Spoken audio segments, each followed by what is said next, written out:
লুকোচুরি খেলবে? লুকোচুরি তুমি লুকাও, আমি ঠিকই তোমাকে খুঁজে পাবো।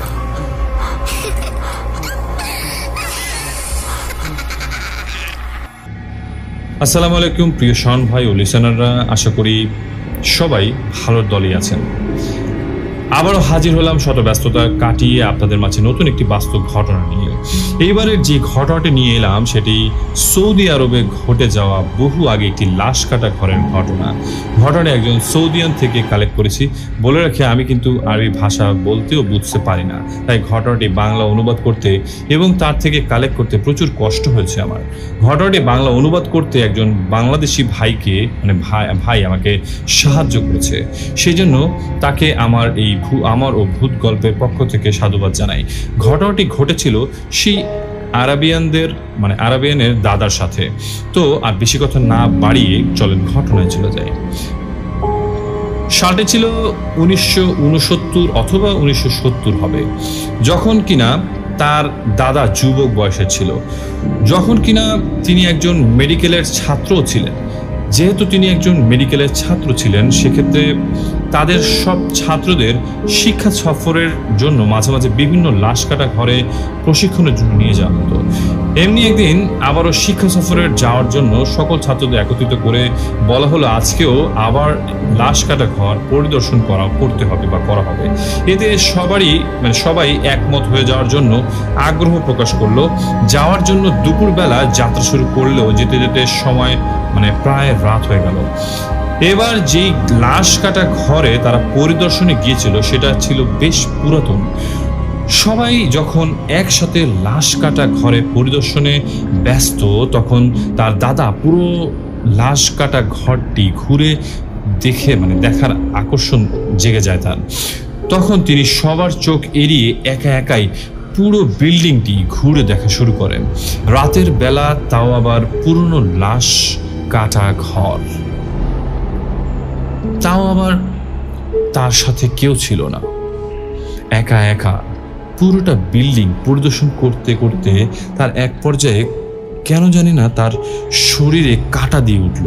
একটু ভয় হচ্ছিল, তবুও তিনি সাহস নিয়ে আরো সামনে এগিয়ে যেতে থাকেন। এক পর্যায়ে তিনি একটি মেয়ের ভয়ানক চিৎকারের শব্দ পান। শব্দটি ছিল এইরকম যখন কোনো মানুষের মুখ বেঁধে রাখা হয়, ঠিক ওই রকম। এই ভয়ঙ্কর শব্দ শুনে তিনি আর এক মুহূর্ত দেরি করলেন না। শব্দ কোথা থেকে আসছে সেটা যাচাই করতে তিনি কাউকে ডাক না দিয়ে নিজেই একা এদিকে ওদিকে খোঁজাখুঁজি শুরু করলেন। তিনি আবারও সেই বিল্ডিংটি পুরোটা পরিদর্শন করে সেই শব্দ কোথা থেকে আসছে কোনো কুল কিনারা খুঁজে পাচ্ছিল না, কিন্তু মনে হচ্ছিল শব্দ তার চারপাশ থেকেই আসছে এবং শব্দটি ক্রমাগত বেড়েই চলছে। এক পর্যায়ে তিনি খেয়াল করলেন শব্দটি মাটির নিচ থেকে আসছে। তখন তার মনে প্রচন্ড মাত্রায় ভয়। মাটির নিচ থেকে কিভাবে শব্দ ভেসে আসে? তখন তিনি চারদিকে খোঁজাখুঁজি শুরু করলেন মাটির নিচে যাওয়ার কোনো রাস্তা আছে কিনা। এক পর্যায়ে খেয়াল করলেন বিল্ডিং এর একটি খুব পুরনো রুমের ভেতরে মাটির নিচে যাওয়ার একটি গোপন পথ আছে, কিন্তু সেখানে তালা মারা আছে এবং তালাটিতে মরিচা ধরে গেছে। তিনি বাইরে গিয়ে কিছু একটা খোঁজ করছিলেন যেন তালাটি ভাঙা যায় আর কি। অনেক খোঁজাখুঁজির পর তিনি একটি পাথর পেলেন এবং সেই পাথর দিয়েই তিনি তালাটির উপর আঘাত করতে শুরু করলেন যেন তালাটি ভেঙে যায়। পাথর দিয়ে আঘাত করতে করতে এক পর্যায়ে সেই জং ধরার তালাটি ভেঙে পড়ল। তালাটি ভাঙার পর তিনি ঢাকনাটি সরিয়ে দেন এবং দেখতে পেলেন নিচে যাওয়ার জন্য একটি মই আছে। তিনি ওই মই বেয়ে নিচে গিয়ে দাঁড়ান এবং তিনি সেখানে গিয়ে যা দেখতে পেলেন শাওন ভাই, তা তিনি কখনোই কোনো দিন কল্পনাও করতে পারেননি। তিনি দেখতে পেলেন একজন ডাক্তার একটি জীবন্ত মেয়ের হাত পা মুখ বেঁধে সেই মেয়েটির শরীরে ছুরিকাঘাত করছে এবং সেই মেয়েটির শরীর থেকে চামড়া টেনে টেনে ছিঁড়ে ফেলছেন। ঠিক আমরা কোরবানির ঈদের সময় যখন যেভাবে গরুর শরীর থেকে চামড়া ছিঁড়ি, ঠিক ওইভাবে। এই সময় কিছু দেখার পর, মানে এইসব দেখার পর তার দাদার শরীর এক চুল পরিমাণও নড়চড় হচ্ছিল না, মানে নড়তে পারছিল না। মুখ দিয়ে একটা কথাও বের হচ্ছিল না। একদম প্যারালাইজড হয়ে গিয়েছিলেন তিনি। মনে হচ্ছিল তার মুখ কেউ চেপে ধরে আছে এবং তার হাত পা বরফের মতো জমে গেছে। এই ভয়ানক দৃশ্য দেখার পর তিনি সেখানেই জ্ঞান হারান। সহপাঠী এবং শিক্ষকদের যখন পুরো লাশ কাটা ঘর ঘুরে দেখা শেষ হলো, তখন সবাই এবার মেডিকেল কলেজে যাওয়ার উদ্দেশ্যে যখন রওনা হবেন, তখন দেখতে পেলেন তার দাদা তাদের মাঝে নেই। সবার মনে, বিশেষ করে শিক্ষকদের মনে তখন আরো বেশি আতঙ্ক সৃষ্টি হয়েছিল, কারণ তাকে যদি খুঁজে না পাওয়া যায় তাহলে তার গার্ডিয়ানদের কাছে কি জবাব দেবেন। আবারও সবাই সেই লাশ কাটা ঘরে প্রবেশ করেন এবং তাকে খুঁজতে থাকেন। এক পর্যায়ে সবাই সেই পুরনো রুমের গোপন দরজার খোঁজ পেয়ে যান, সেখানে গিয়ে তাকে খুঁজে পান। কিন্তু অবাক করার বিষয় হলো তাদের মধ্যে কেউ সেখানে কোনো মেয়ে বা ডাক্তার কাউকে দেখতে পাননি। যখন তাকে খুঁজে পাওয়া হলো, তখন সবাই মিলে আবারও মেডিকেল কলেজের দিকে চলে গেলেন। পরদিন সকালে যখন তার জ্ঞান ফিরে, তখন তার পাশে সহপাঠী এবং কয়েকজন শিক্ষককে তিনি দেখতে পান। লাশ কাটা ঘরে তার সাথে গতকাল কি ঘটেছিল তা জানতে চাইলে তিনি সকলকে গতকালের রাতের যে ঘটনা ঘটেছে সেটি বর্ণনা করলেন এবং সবাই তা এড়িয়ে যায় এবং তাকে বলে এটা নাকি তার হ্যালুসিনেশন। কিন্তু তিনি তো জানেন যে এটা তার সাথে বাস্তবে হয়েছে, কিন্তু তবুও তিনি এই বিষয়টিকে নিজেই এড়িয়ে যান এবং সেটিকে স্বাভাবিকভাবেই মেনে নেন। কিন্তু কিছুদিন পর থেকে তার সাথে যা ঘটেছে, তার সাথে কিছু অস্বাভাবিক ঘটনা ঘটা শুরু করে। তিনি একদিন রাতে স্বপ্ন দেখতে পান একটি মেয়ে তার কাছে এসে সাহায্য যাচ্ছে আর বলছে, আমাকে সাহায্য করুন, আমাকে সাহায্য করুন। কিন্তু আশ্চর্যের বিষয় হলো, তিনি লাশ কাটা ঘরে যেই মেয়েটিকে কাটতে দেখেছিলেন, এটা ছিল সেই মেয়েটি। তৎক্ষণাৎ তার ঘুম ভেঙে যায় এবং ঘড়িতে তাকিয়ে দেখেন তিনি বাজে রাত 2:30। তিনি সেই রাতে আর ঘুমাতে পারেননি। প্রতি রাতে একই স্বপ্ন বারবার তিনি দেখিয়ে যাচ্ছিলেন এবং রাতে না ঘুমাতে তার শরীরের অবস্থা খুব শোচনীয় হয়ে যায়। দিন দিন তিনি শুকিয়ে যাচ্ছিলেন। তিনি কারো কাছে বিষয়টি শেয়ার করেননি, কারণ সবাই তার বিষয়টি হ্যালুসিনেশন বলে এড়িয়ে যাবে সেজন্য। একদিন তিনি একজন বড় মাপের হুজুরের কাছে যান এবং তার সমস্ত ঘটনা খুলে বলেন। হুজুর তাকে বললেন, তুমি আজকে চলে যাও এবং ঘুমিয়ে পড়ো, এবং আজকে যখন সে তোমার স্বপ্নে আসবে তখন তুমি তাকে স্বপ্নের মাঝেই জিজ্ঞাসা করবে, আপনি আমার কাছে সাহায্য কেন চাচ্ছেন। তখন হুজুরের কথা মতো তিনি সেদিন রুমে গিয়ে মনে অনেক সাহস ও আগ্রহ নিয়ে ঘুমিয়ে পড়েন। বরাবরের মতোই সেই মেয়েটি আজও তার স্বপ্নে এসে তাকে বলছে, আমাকে সাহায্য করুন, আমাকে সাহায্য করুন। স্বপ্নের মধ্যেই তার সেই হুজুরের কথা মনে পড়ল এবং সেই মেয়েটিকে জিজ্ঞাসা করলেন, আপনি কেন আমার পিছনে লেগে আছেন? আমি তো আপনার কোনো ক্ষতি করিনি। তখন সেই মেয়েটি তাকে কাঁদো কাঁদো স্বরে বলতে শুরু করলো, আপনি আমার কোনো ক্ষতি করেননি, কিন্তু আমি তো শুধু আপনার কাছেই সাহায্য চাই। তখন তিনি জিজ্ঞাসা করলেন, আপনি আমার কাছে কি সাহায্য চান এবং আমি আপনাকে কিভাবে সাহায্য করতে পারি? আমি তো সেদিন দেখলাম ওই লাশ কাটা ঘরে আপনাকে একজন ডাক্তার হত্যা করছিল, তো আমি একজন মৃত মানুষকে কিভাবে সাহায্য করতে পারি?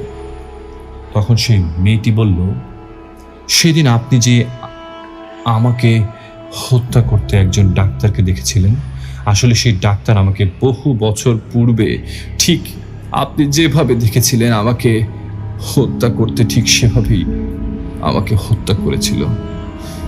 তখন তিনি অবাক হয়ে সেই মেয়েটিকে জিজ্ঞাসা করলেন, আপনি কে? আপনার পরিচয় কি? আর আপনাকে কেনই বা হত্যা করছিল এবং আমি আপনাকে কিভাবে সাহায্য করব? তখন মেয়েটি বলতে শুরু করলো সেই নির্মম ঘটনা। আমি একজন খুব গরিব ঘরের একজন সুদানী মেয়ে ছিলাম। আমার পরিবার খুব অভাবী ছিল, তাই আমি যেহেতু ঘরের সবার চাহিদা সবচাইতে বড় ছিলাম, তাই কাজের খোঁজে সৌদি আরবে আসি। সৌদিতে যেহেতু নতুন সেহেতু রাস্তাঘাটও ঠিক মতো আমি চিনি না, আমার জানা ছিল না। একদিন ভুল করে আমি একটি খারাপ এলাকায় ঢুকে পড়ি। সেই এলাকায় নাকি সবসময় চুরি, ছিনতাই, হত্যার মতো জঘন্যতম কাজ চলতেই থাকতো। আমি আগে কখনো এই এলাকার নাম শুনিনি, কিন্তু হঠাৎ করে আমি সেই এলাকায় না বুঝেই ঢুকে পড়েছিলাম। সময়টা ছিল রাতের বেলা। সেখানে একটি গাড়ি এসে 2 থেকে 3 জন লোক আমার চোখ মুখ বেঁধে গাড়িতে তুলে ফেলে এবং সেই লাশ কাটা ঘরে নিয়ে যায়। একজন ডাক্তার আমাকে জীবিত রেখে ওইভাবে আমার শরীরে অস্ত্রোপচার করে আমার শরীর ছিন্ন ভিন্ন করে ফেলে। যদিও বাঁচার জন্য অনেক চিৎকার করেছিলাম, কিন্তু সেই জায়গাটা যায় ছিল মাটির নিচে। তার সাথে আমার মুখও বাঁধা ছিল এবং লাশ কাটা ঘরটা ছিল জনমানবহীন একটা জায়গা। তাই সেদিন আমার বিপদে কেউ আসেনি, শুধু উপরের দিকে তাকিয়েছিলাম। কেউ সাথে নাই তো কি হয়েছে? কেউ আমার সাথে নাই তো কি হয়েছে এমন? উপরে তো একজন ঠিকই আছেন। সেদিন আমাকে হত্যা করার পর আমার শরীরের সমস্ত কিছু তারা নিয়ে যায়, যেমন মাথার মস্তিষ্ক, চোখ, কিডনি, কলিজা। তারা সেগুলো নিয়ে উচ্চ দামে বিক্রি করে এবং আমার দেহটাকে ওই লাশ কাটা ঘর থেকে কিছুটা দূরে মরুভূমির মাঝে ফেলে আসে। মেয়েটা যখন সবকিছু বলা শেষ করলো, তখন তিনি মেয়েটাকে বলল, আপনার সাথে খুবই জঘন্যতম কাজ করেছে তারা, কিন্তু এখন কথা হচ্ছে আপনাকে আমি কিভাবে সাহায্য করব। তখন মেয়েটি আবারও বলতে শুরু করলো, আমাকে জানাজা ও কবর দেওয়া হয়নি। আমি যেহেতু একজন মুসলিম, তাই আমি চাই আপনি আমার লাশটুকু জানাজা পড়িয়ে কবর দিন। তখন তিনি মেয়েটিকে বলতে শুরু করলেন, আপনি তো বহু বছর পূর্বেই মারা গেছেন, তো আপনার লাশ এখন কোথায় খুঁজে পাবো? তখন মেয়েটি বলতে শুরু করলো, লাশ কাটা ঘরের পশ্চিম পাশে 110 পা হাঁটলেই সেখানে একটা মানুষ আকৃতির একটা ক্যাকটাস গাছ দেখতে পাবেন। সেই গাছটির 3 হাত মাটি খুললেই সেখানেই দেখতে পারবেন কাফনের কাপড় মোড়ানো একটি লাশ রাখা আছে, আর সেই লাশটি আমার। কিন্তু আপনার কাছে অনুরোধ, আমি যেহেতু একজন মহিলা, তাই সেই কাফনের কাপড় খুলে আমার মুখ দেখার চেষ্টা করবেন না। এই বলে সেই মেয়েটি তার স্বপ্ন থেকে হারিয়ে যায়। তৎক্ষণাৎ তার ঘুম ভেঙে যায় এবং 1 গ্লাস পানি খেয়ে ঘড়ির দিকে তাকিয়ে দেখেন 2:45 বাজে। সেই রাতে ওই মেয়ের মৃত্যুর নির্মম ঘটনা শুনে তার আর ঘুম হয়নি। সারা রাত জেগে শুধু ওই ঘটনাটাই তার মনে বারবার সাড়া দিচ্ছিল। যখন সকাল হলো, তিনি আর দেরি না করে সেই হুজুরের কাছে যান এবং ওই স্বপ্নের সব কথা হুজুরকে খুলে বলেন। সব কথা শুনে হুজুর একটু চমকে ওঠেন এবং বলেন, আজ তো শুক্রবার, তাই এই জানাজা আর কবর দেওয়ার কাজটা সম্পূর্ণ আজকেই করতে হবে, কিন্তু গোপনে করতে হবে, কারণ মানুষকে জানালে হয়তো বিশ্বাস করবে না, আর যদি বিশ্বাসও করে হয়তো বা তারা ভাববে আমরাই মেরে সেখানে লাশ পুঁতে রেখেছিলাম।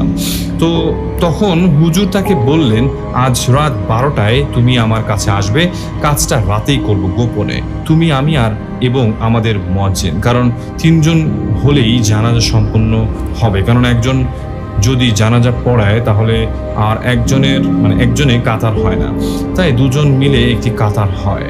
তাই আমরা আমাদের সাথে মুয়াজ্জিনকেও নিয়ে যাব। যেই বলা সেই কাজ, তিনি হুজুরের কথা মতো বাড়িতে চলে যান এবং রাত হওয়ার জন্য অপেক্ষা করেন।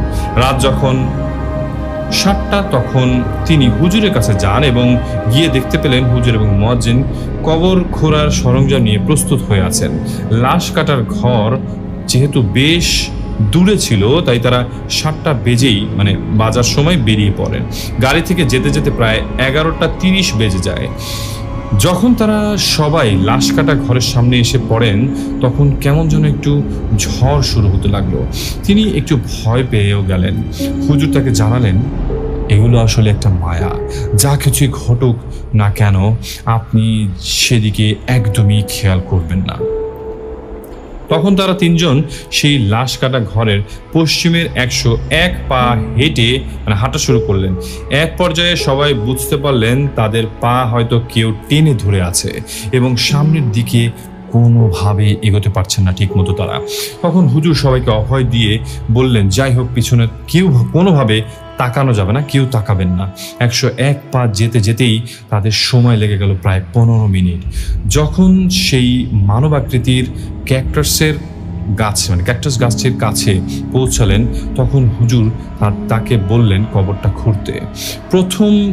প্রথমে তিনি ভয় পেলেও হুজুর তাকে জানায়, যেহেতু স্বপ্নে মেয়েটা তোমার কাছে সাহায্য চেয়েছে, সেক্ষেত্রে তুমি যদি কবর না করো তাহলে তোমার অনেক বড় ক্ষতি হয়ে যাবে।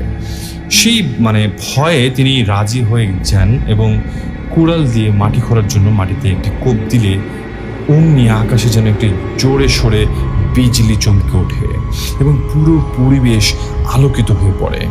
সেটা দেখে তিনি খুব ভয় পেয়ে যান এবং হুজুরকে বলল আমি পারবো না, আসলেই পারবো না। তখন তিনি হুজুরকে আরো জানালেন, আকাশ তো ঠিকই আছে, তাহলে বিজলি কি করে চমকালো? তখন হুজুর তাকে জানায়, ভয় পেও না, আসলে এইগুলো হচ্ছে একটি মায়া যা তোমাকে ভয় দেখাতে পারবে কিন্তু কোনো ক্ষতি করতে পারবে না। তখন তিনি আবারও সাহস করে মাটি খুঁড়তে শুরু করলেন। চারিদিকে তার ঝড়ো বাতাস শুরু হয়ে গেল। চারিদিকে ভেসে আসছে নানা ধরনের ভয়ানক সব আওয়াজ। হুজুর তাকে বলছেন, এগুলো বন্ধ করো, না হয় তোমার বিপদ হবে। কিন্তু তিনি ওইগুলো কোনো তোয়াক্কা করলেন না, কারণ তিনি জানতেন এসবগুলোই মায়া। তিনি হুজুরের কথা মাথায় রেখে অবশেষে মাটি খুঁড়ে লাশটি দেখতে পায় এবং তার সাথে সাথেই খেয়াল করলেন চারিদিকে পরিবেশ ঠিক আছে, এমন মনে হচ্ছিল যে কোনো কিছুই ঘটেনি। তখন তিনি সেই লাশটি কবর থেকে একাই তুললেন এবং হুজুরকে বললেন জানাজা যেন তাড়াতাড়ি সম্পন্ন করা হয়। তখন হুজুর ও সাথে সাথে জানাজা পড়াতে শুরু করলেন। জানাজা শেষ হলে সেইখান থেকে লাশটি তুলে যেখান থেকে লাশটি তোলা হয়েছিল আবারও ঠিক সেইখানে দাফন করা হয়। সেই লাশটিকে দাফন শেষ করার পর সেই মেয়েটির মাগফিরাতের জন্য সবাই দোয়া করতে থাকে। জানাজার পর আর কোনো সমস্যা হয়নি। দোয়া শেষ হলে এবার সবাই ফিরে যায় তাদের যার যার অবস্থানে। যখন তিনি সেই রাতে জানাজা কবর দিল এবং একটা লম্বা জার্নি হলো, তার কারণ কিন্তু তিনি প্রচুর ক্লান্ত হয়ে গিয়েছিলেন।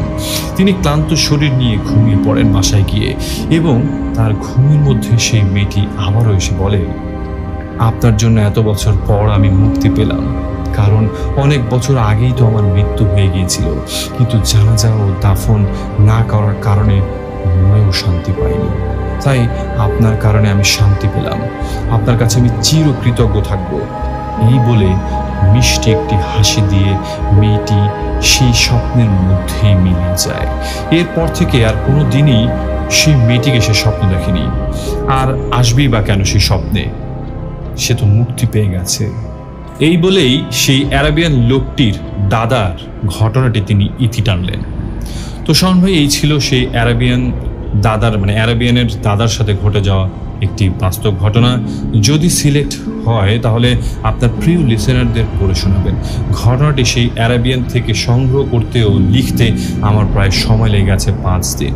আর বিশেষ করে আমার জন্য একটু খাস দোয়া করবেন, কারণ আমি একটি বিশাল সমস্যায় পড়েছি। দোয়া করবেন আল্লাহ যেন আমাকে সেই সমস্যা থেকে সম্মানের সহিত উদ্ধার করেন। হ্যাঁ ভাই, আমরা দোয়া করছি যাতে দ্রুত আপনি সমস্যা থেকে বেরিয়ে আসতে পারেন। ভালো থাকবেন, দোয়া করি। পাশে ছিলাম, পাশে আছি, সব সময় পাশে থাকার চেষ্টা করব ইনশাআল্লাহ।